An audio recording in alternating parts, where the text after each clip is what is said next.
President Muhammadu Buhari in the valedictory Federal Executive Council meeting at the State House Abuja thanked his cabinet members for their support during his sojourn as Nigeria's president. Take a look at the excerpts. Strength and wisdom to follow the affairs of this nation. I am so happy that try as many did to blow us off course, you all remain steadfast to the goals we set for ourselves. You buried all efforts to break our collective resolve and remain true to our stated objective. I say thank you all. I am proud to say we gave governance our best and have bequeathed a solid legacy which the Nigeria we have all prayed for and are hoping will be built sustainably. You all supported me in opening up the space for dialogue and freedom of expression, which at times gave opportunities for abuse, but never wavered in exhibiting maturity even in the face of inexplicable confrontation or provocation. Also, President Buhari has written a letter to the Senate seeking approval for the payment of a total sum of $226 billion and then $556.8 million and then 98.5 million pounds in judgment debts. The request comes as a response to various court rulings and arbitral awards against the government. In the letter, the president highlights the importance of fulfilling these financial obligations to maintain the integrity of the country's legal system and honor its international commitments. The requested funds will be allocated to settle outstanding debts resulting from legal disputes and arbitration cases. And to discuss these issues and more, we are joined by Mr. Kehinde Amadu, who is our in-house analyst here at Trust TV and also the Villa correspondent. Very importantly, he has been there for over 22 years. He has seen it all. We're also joined by another analyst of the house, Malam Yusuf Zongo, who also doubles as the opinion editor of the Daily Trust. Welcome to the program, gentlemen. Thank you very much. Happy to have you at this hour. Thank you. You are welcome once again, and we'll go on a short break. Once we return, the conversation commences. Don't go away.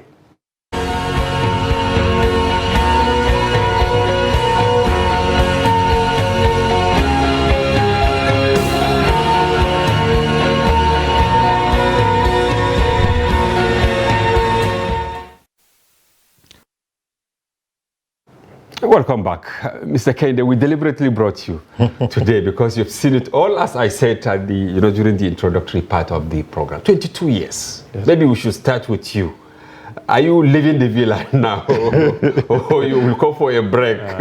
When the next president gets in there, you now join him. Even though it's at the instance of the management, right? Yes, but how has it been covering this very important seat of power, in Nigeria? We've had different presidents, different attributes, different characters.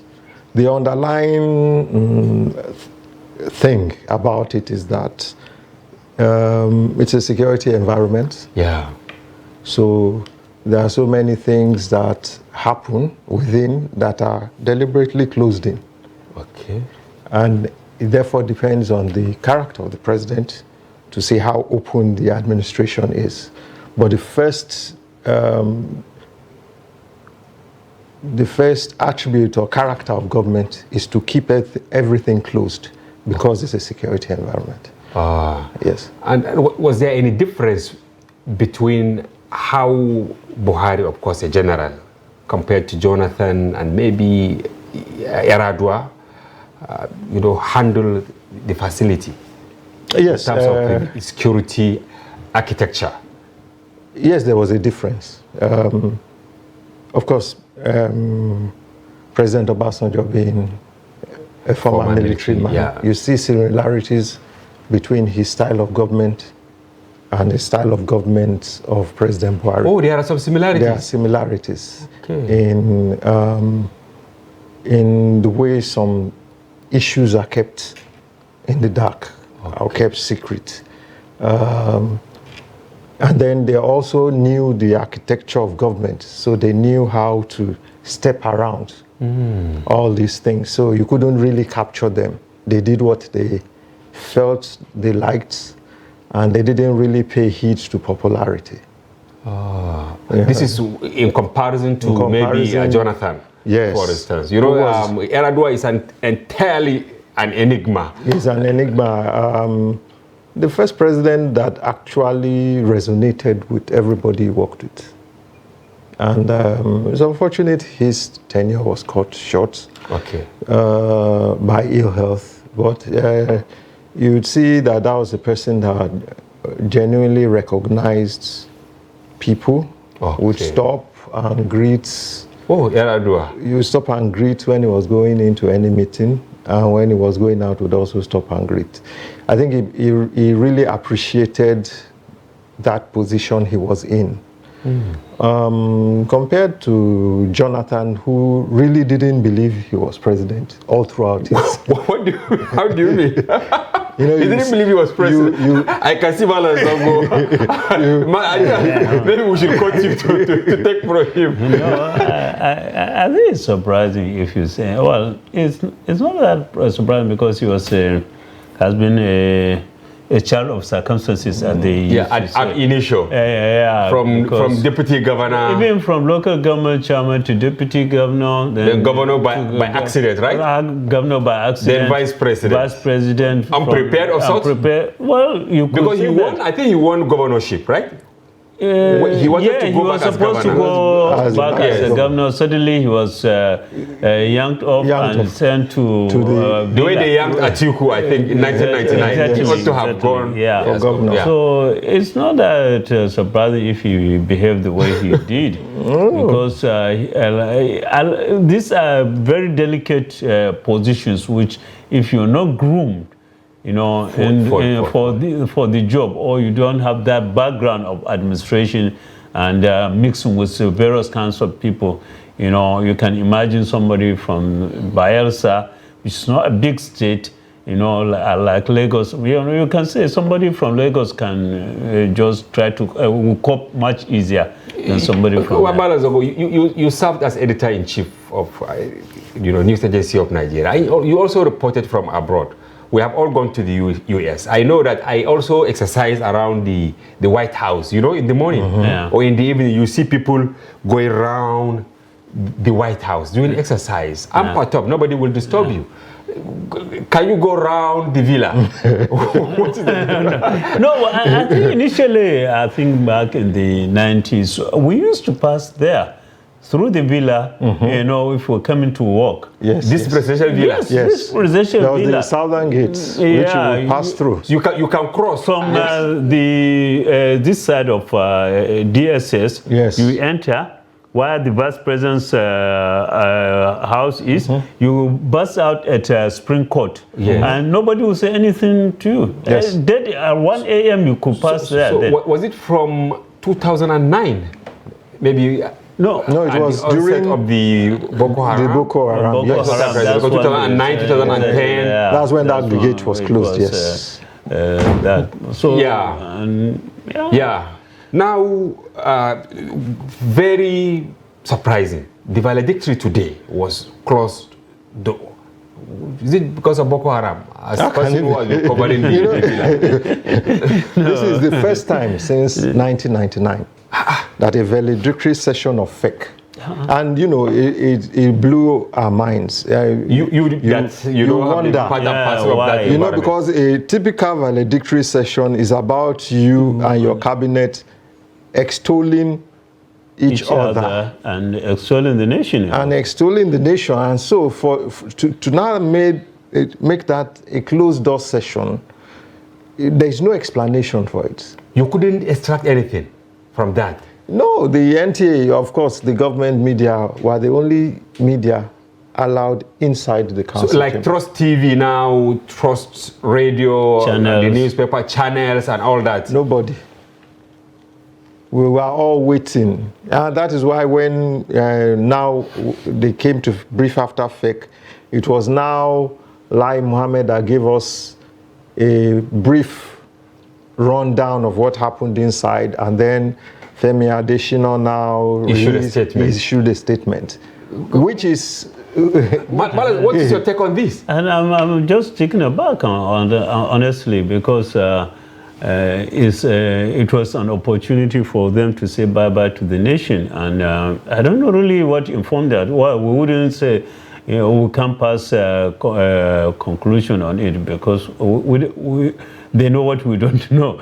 But it's really strange to me. And you see certain actions of governments give room for speculations. Yeah, if you check, including some legacy media in the afternoon, this story that, okay, Buhari has said bye-bye to them, and maybe many of them will, head home from the villa because they have handed over from their ministry. Of course, we reported yesterday in our newspaper that's our lead story today. And maybe one or two others, they have all done this thing. Now, what was the situation, for instance, when Jonathan was doing his valedictory ahead of handing over to a government that defeated him? That's why I said different strokes. Let me start from Obasanjo. Excellent. When Obasanjo did his valedictory, it was an open valedictory. And how open was it? I was in faraway Borno that time. No, it was open. All the ministers extolled him and everything. And you people were there? We were there. At the gallery, right? We were there. Not in the gallery, in the council chambers with them. Okay. We were there. They did the valedictory session, and he now dissolved cabinet. After the valedictory? Yes. He now dissolved cabinet. I think maybe they have learned from that because, by dissolving... he was the first president, during this republic. Yes. So because by dissolving cabinet that early, there are still some ministers that had to do some duties, like the foreign affairs minister, like all those ministers. Because of the guests that will welcome guests that came in. So I guess that being, his dissolution of cabinet, you understand. And you remember he dissolved cabinet twice. Okay. Yes. He did in 2003. Memory. And he did in 2007. You understand? Okay. So I was thinking maybe ahead of his final tenure, he dissolved the cabinet twice. No. Okay. No. So the mode of dissolution was about the same thing. He dissolved ahead of even though he won. Though he won. He didn't say, okay, go to your office, continue work. No. He dissolved since ahead. We have won again. You understand?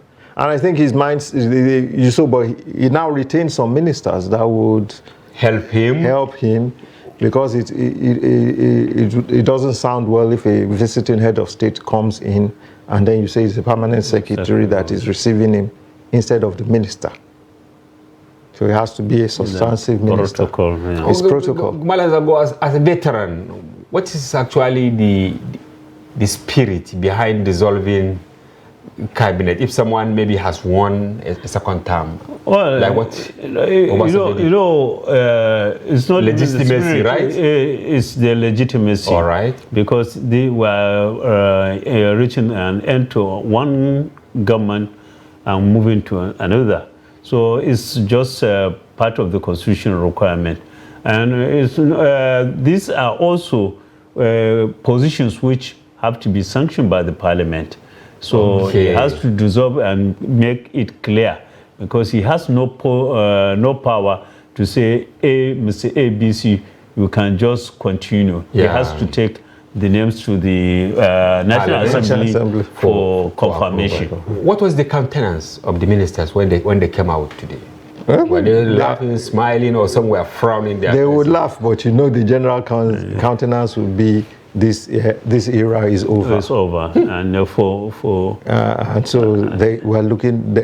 They now have to sit down and look at what happens. Although the Minister of Information was still insisting that The cabinet has not been dissolved until the 28th or 29th of May.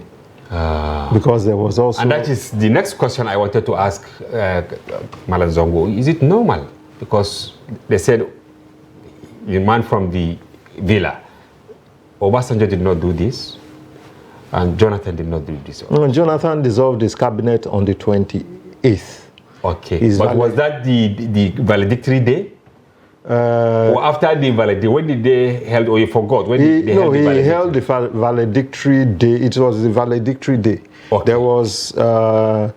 There was a morning session, and there was an afternoon. It wasn't even a morning session. There was an afternoon session between 4 and 8, and then he dissolved the cabinet. Yeah. And then, you know, during that, he encouraged them, told them that they will come after you and all that. And now, is it true? Because you can see like Pantami, and I think 1 or 2 ministers, they did valedictory at their ministry, and some, as we reported, that he even packed his things out of his ministry. But there is this allegation, or is it maybe insinuation? Yes, that some of these ministers are actually working hard to be retained by the incoming government. It is a personal issue, and well, in Nigeria, nobody wants to be out of government most of the time, especially those who tested it. Well, I know some have been around since 1999. And if you ask them today, they will still like to be... They will be glad. They will be glad to serve... they will not say, no, let's bow out and allow others to come and try their luck. In this country, I think they see political appointment just like a civil service appointment. Maybe at the end of the day, they'll get pension and gratuity. You have the nocturnal... Is that but you see, it's not working. But it's not strange. You think something like that will happen, that maybe the incoming president will retain some of the ministers? Okay, let me tell you something. All right.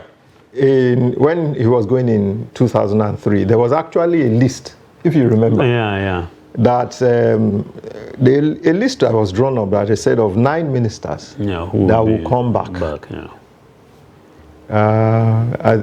About 9 ministers. And the only person that came back was the Minister of, I think, Agriculture then. Was it not Okonjo-Iweala? No, it wasn't. It was the Minister of Agriculture. Okonjo-Iweala had fallen out with the Obasanjo. She was moved to foreign. She was moved to foreign. It was the Minister of Agriculture that came back. The only one that... After all the name dropping. All the name dropping. And you can see also even in the pages of newspapers, you know, very funny opinion articles. Exactly, you see all of them. Here we are being mindful. You see people dropping names that, somebody has done excellently well. Yes. And all that. Because they're trying to put it in the mind of the incoming president that we're still available. Okay, what caught attention of many Nigerians today was this request for $556 million, 98 million pound, and 226 billion naira. When you put everything, it's 539 billion, over $500 billion naira. How did you receive that news? Well, I was just shocked and surprised that today, Wednesday, just few days to, how many days to, today is 5 days or so to the end of, and you think the parliament only has 1 day meeting, that is tomorrow. Normally they operate between Tuesday to Thursday, and the president sending this request. I don't know really what's happening all these days, all these years, because these are issues which, as he highlighted, judgment debt. So those things have been around for ages, maybe a decade or so. People pursuing their money. Yet, at the tail end of your administration, you're bringing this, and a huge amount. Yeah, over $500 billion, as I said. Exactly, this is an official. So actually, I believe many people were taken aback and say, why this? Why not? Because, as they say, government is continuum. So it's somebody will continue, because those who are owing, or those who the government is owing, will continue to pursue their money. So I think the next administration should be doing that. And in any case, there is no time for them to, unless there is a magic to be done. I don't know whether maybe the president has spoken to the National Assembly, but tomorrow they will approve it.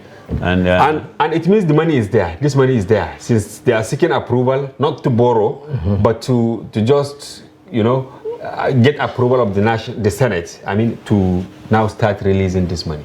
And even though they said they are going to, change it to promissory note, or that is for the economists. But I think if you check social media handles, the responses are uncomplimentary. Definitely, it will be. Of course, they will be. But to add to that, yes, in the last 2 days, there's been an extraordinary. There have been 2 extraordinary federal executive councils in which contracts are being approved. Appointments being made. Well, the appointments are there, but I don't see the rationale behind approving contracts at the tail end. Yeah, the tail 3 end. days. Yeah, but this is more brazen. Even the contract, you can say the next government can just. But if the parliament approves the money tomorrow, they can instruct the accountant general or the minister of finance to start disburse. I personally call a certain doctor for the paper. I called him before we came to the studio and asked him, and what he said was, this is legal, but morally, there's moral deficit in some of these decisions. Now, what is the status of the Senate for even reading this in the first instance? I hope that the Senate is not thinking about approving it. But do they have the luxury of time? Because today, maybe they are still going to sit tomorrow. Yeah, they are going to sit tomorrow. It's like the fake. Even the National Assembly, you can't even predict when they now. But they have until June 10. But do you think by May 29, after maybe Malam Zabushola starts, maybe after? But they have until June 10. After you have another president, do you foresee them? No, they may, because I think the last time it happened. But what I'm saying is this: if they miss tomorrow, it will be useless to those who push this, who are seeking for this approval, because by the time they resume plenary, it will be after the inauguration, maybe by Tuesday next week. Then this government is history already. Yes. Why the rush, Mr. Hakendi? I don't understand. Has it happened? Honestly? You've been covering the villa, and I keep saying this, 22 years. Yes. You are a professor. I think you can write a book on. No. Has it happened during Obasanjo? Has it happened during Adua, during Jonathan? No.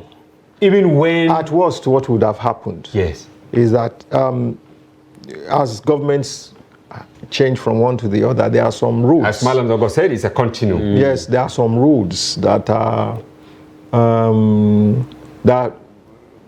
make it into last-minute award of contracts into billions. There are some roads that will be awarded and approved.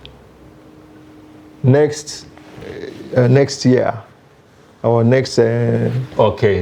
you will still see those roads. There are those roads. There's a road between Borno and...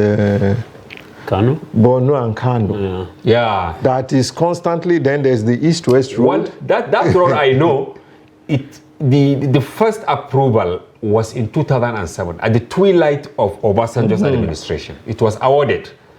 And up to now, whenever those who worked with him have the opportunity, they will credit themselves to that road, even though it was just awarded. I was in Borno that time. It's now under Scoop. Yes, Malam Zago, you are a member of the Daily Trust editorial board, and I remember, not up to 2 weeks, you did an editorial on this lame duck government. What informed that decision? Actually, we just felt that it's just something like this that happened.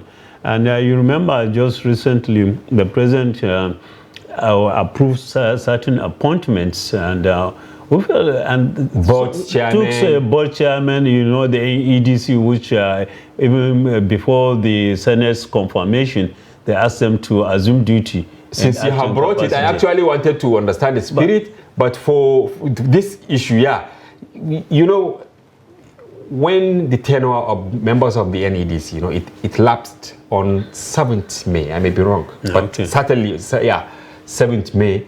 I think it was a Friday when we received the news of nomination of new members to the Senate. But within 6 days, we now receive another news that these members were sworn in at the conference hall of the Minister of Humanitarian Affairs in acting capacity, and they were jetted to Maiduguri to start work, pending approval by the Senate. So, to bring you back to the question you asked about the lame duck. So, there is a moral aspect of it. Constitutionally, nothing stops the president from doing his job until May 29th. But morally, for smooth operation of your government and the next government, and so mostly with regards to this government, because it's the same party, you shouldn't be doing taking some action as if you are handing over to an opposition. And I don't think even in the case of opposition, they may scandalize you. We have seen how in Oshun that will happen.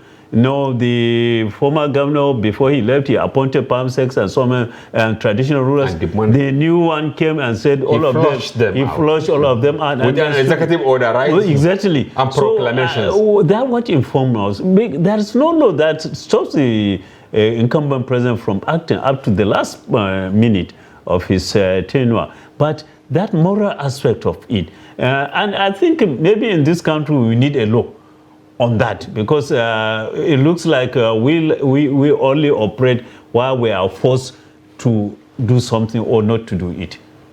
Yeah. Yes, Mr. Kende, has this happened during transition between Jonathan, who is actually an opposition, right? Because he turned opposition immediately after the election. Exactly. And the Buhari administration. This last-minute contract, last-minute appointment, you know, last-minute proclamation, and then serious commissioning of uncompleted projects. It's a character of governments and presidents. I think there are some projects that a president or an administration would not want the next administration to take credit for. And so, even if it is 50% complete, they go ahead and commission. They do that. There are last-minute award of contracts. Like can we say the Lagos Ibadan road? Well, it has not been. Yeah, okay, but I think they put it in the line. Yeah, they put it. But they commission the Kano. Kaduna.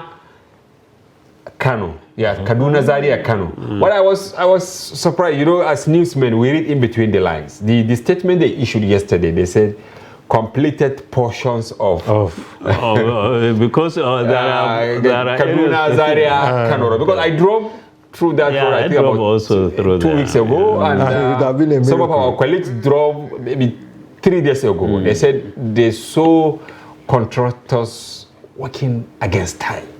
But this road was commissioned. Why?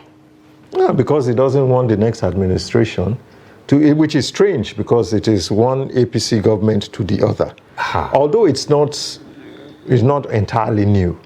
Remember that when Obasanjo was leaving government, he sold the refineries. And the money he installed reversed. In fact, he even delegitimized his mandate, right? Yes. Yar'Adua almost said that he knew that he was a product of election that wasn't really credible. Yeah. So we've had that, and there are like 2 or 3 reversals that Yar'Adua made. Significant reversals. So, and I think it was what led to the fallout between Yar'Adua and Obasanjo, although it wasn't really publicized because Yar'Adua was a very quiet man and he wouldn't indulge in public noise. Yeah, he only reversed some of those things. Do you foresee something like this? Do you foresee reversals when Tinubu takes over? You see, it may not be from the new president, but those around him who feel maybe they will feel shortchanged, and maybe they will feel it will undermine their government and also so on. So naturally, it's an instinct that it may happen. It may happen. Like the Naira exactly, definitely the Naira. You see the light of it all. Are we going to see that policy on maybe 2nd June? I expect a critical. Will it leave our hands again? Yeah. Naira, the way it left us. It made us orphans before election. But I know that. You know when you go to supermarkets, honestly, I was there with my children, and we picked what to buy. Yeah. We went to pay. We gave the credit card. They could not withdraw. Yeah. So we had to leave. What you? In fact, I saw a young girl, with her parents. She was beating the mother because the mother could not carry what she bought. Biscuits, toys, and all that. Yeah. They could not pick. Are we going to see that maybe? No, we're not going to see that because I think it will be foolish for the next government to go through the same path. Because. That really, actually, even the president-elect thought it was done to undermine him. Yes. And I don't see him following the same path again. All right. Yes. Maybe we'll go on a short break. Viewers, please don't go away. We'll be back shortly and continue with the conversation.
Welcome back. If you are just joining, you are watching Daily Politics on Trust TV. Do well to follow us across all our social platforms on Facebook, Instagram, and watch us live on YouTube. I still have in the studio Yusuf Zongo, former editor-in-chief, News Agency of Nigeria, our in-house analyst and editorial page editor of the Daily Trust, and Kende Amadou, our in-house analyst and Villa correspondent.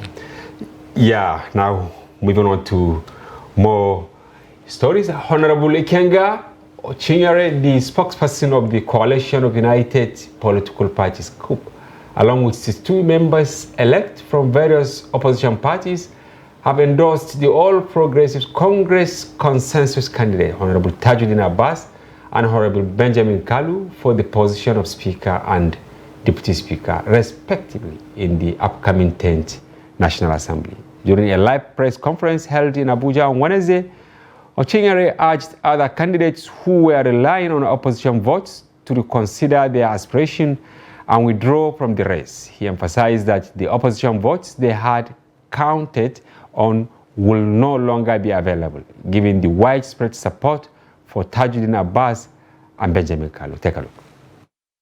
Gentlemen, I do not speak for myself alone. I speak for the 63 like-minded honorable members elect of the opposition family, who have agreed on a common vision for the 10th Assembly. We will transform to the TBK group, the Tajuddin Benkalu Movement for National Unity, Stability and Inclusive Parliament.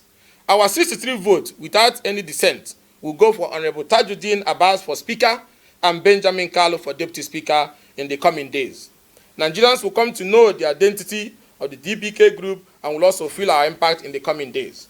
It is on this note that I call on my fellow colleague members-elect who are still in the race for speakership and deputy speakership to stop and join the prefect of the class, Honorable Tajuddin Abbas, and his deputy, Benjamin Kalu, to steer the ship of the 10th Assembly to beat the records of the other houses.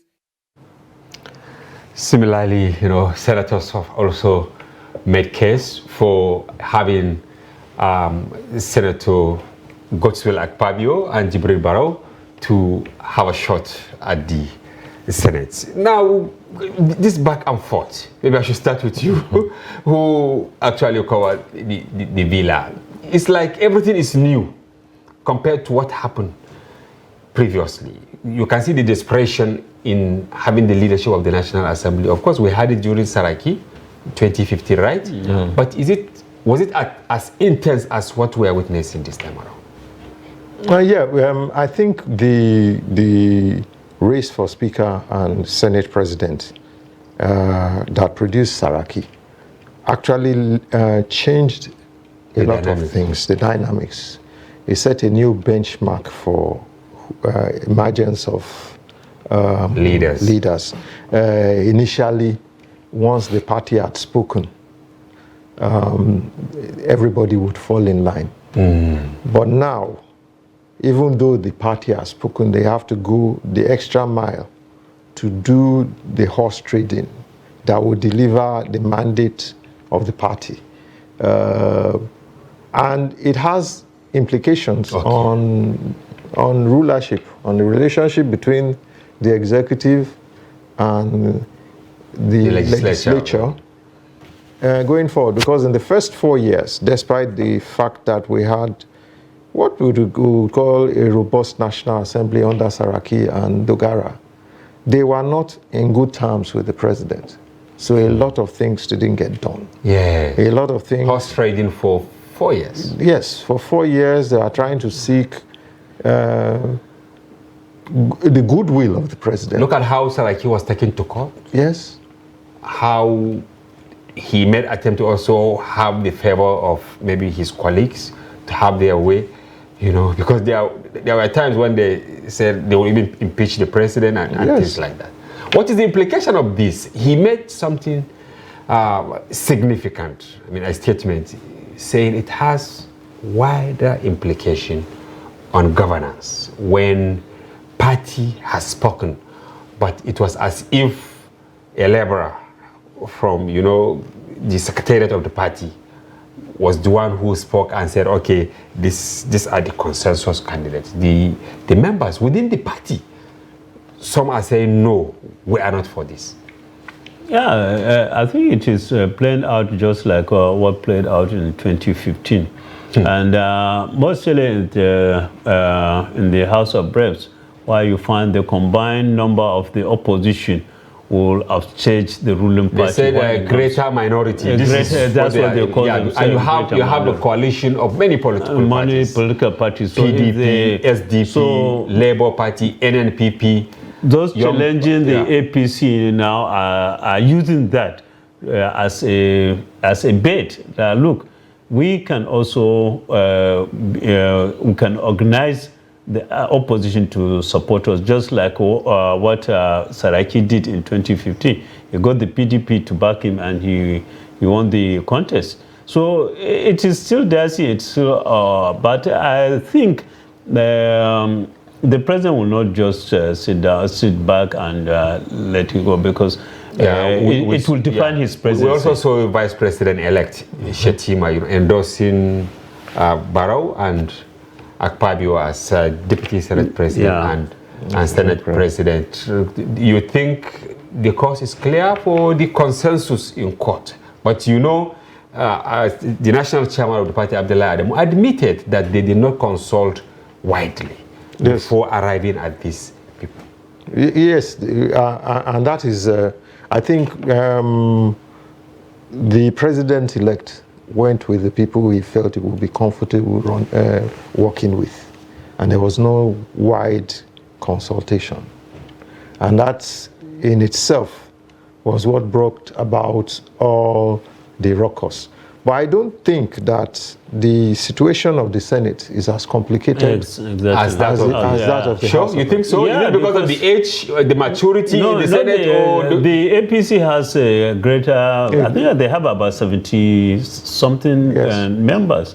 So as senators, and how in a place of 109 members, so they have the majority. So Tinubu may likely have his way. Yeah, he may likely have his way. All they need is maybe just 56. One of the leading contenders for the reps, he said it, that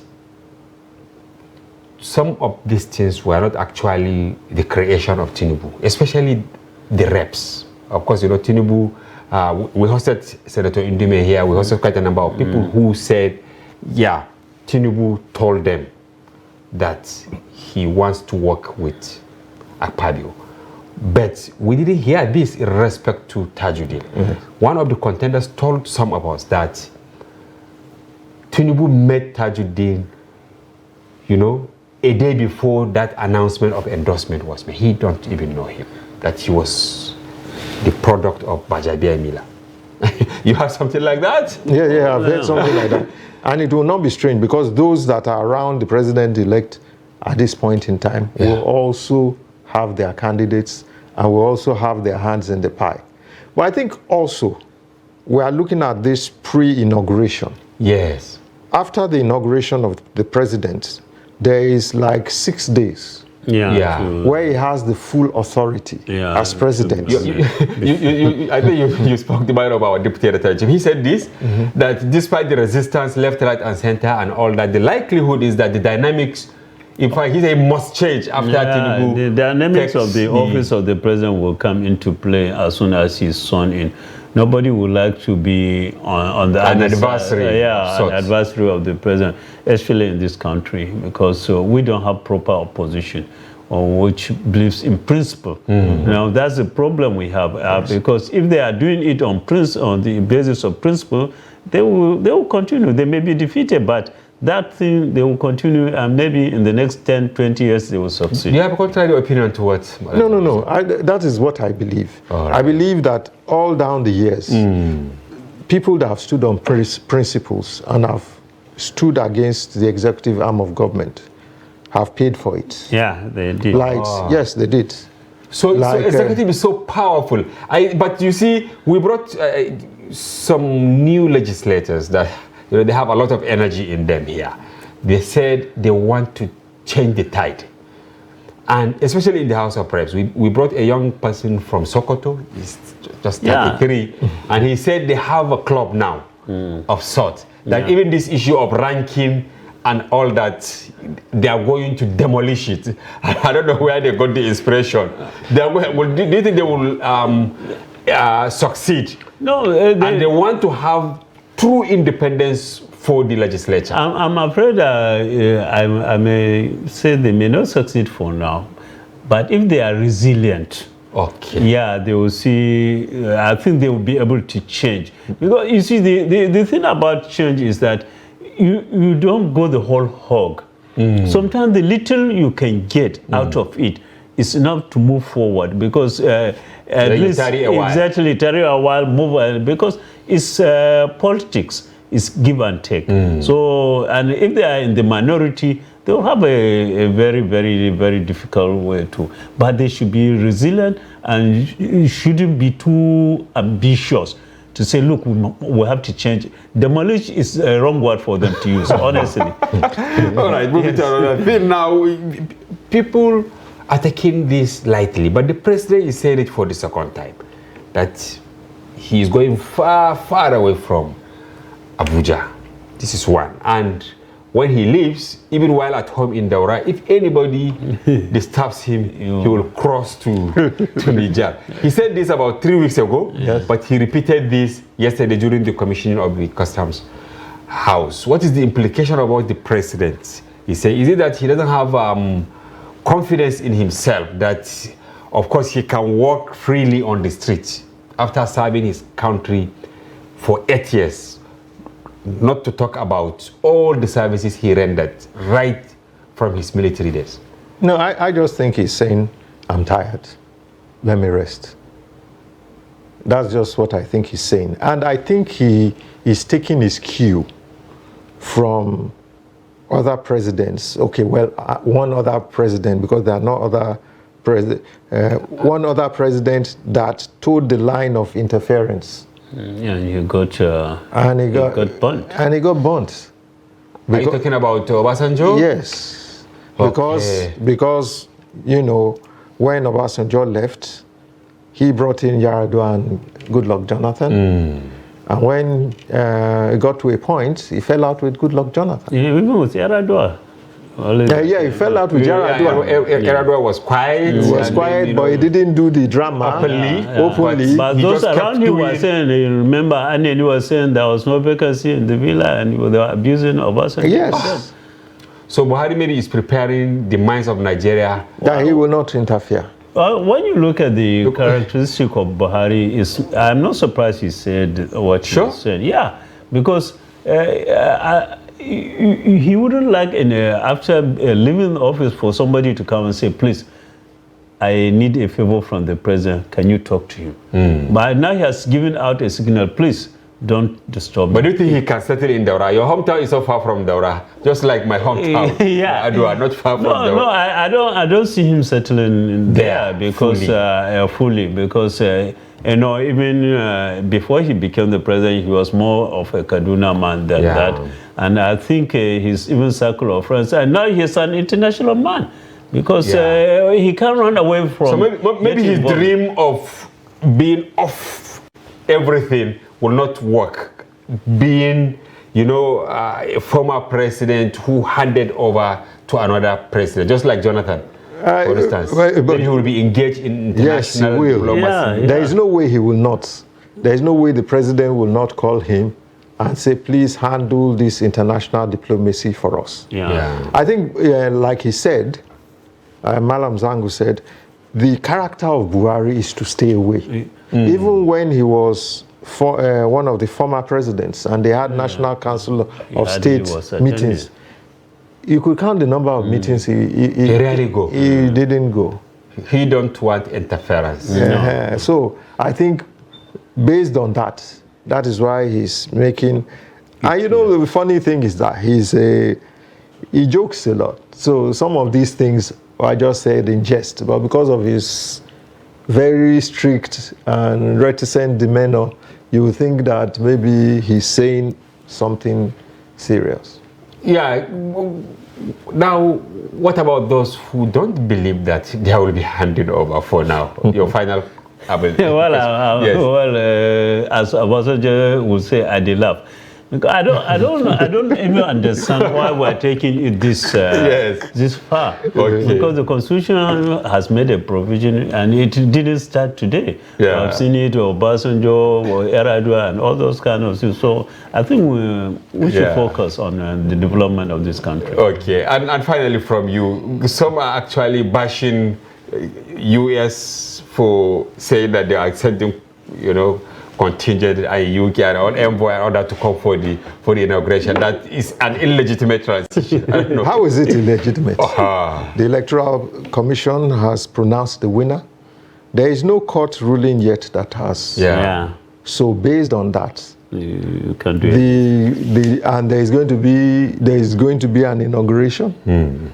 So based on that, because of the international diplomatic relations between their countries and Nigeria, they have to come to straight. They will come. Thank you very much, and I hope we get another time to come and discuss whether we will launch the Nigeria Air ahead of the question. Yes, Daily Trust, thank you for coming and for your informed perspective. I KJ our in-house analyst and the man who covered the villa for more than 20 years. We thank you for coming. Thank you. And viewers, we thank you very much for being with us. Join us tomorrow for another interesting package. Bye-bye for now. I'm Hamza Idris.